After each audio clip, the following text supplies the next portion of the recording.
Question: why is the tower leaning? Here in Pisa we have a very watery, sandy, soft and stable subsoil.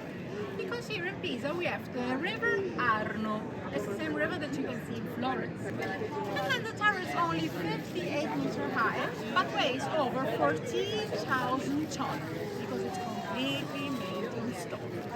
And the tower is not the only building that is leaning here in Pisa, here in the square. The baptistry is leaning, and if you go a bit through the old town, you will find a lot of buildings that are leaning, a lot of bell towers too.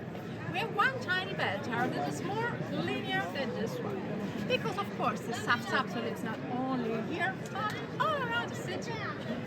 And the inclination nowadays is only 4.5 degrees. The tower is safe, stable, under control.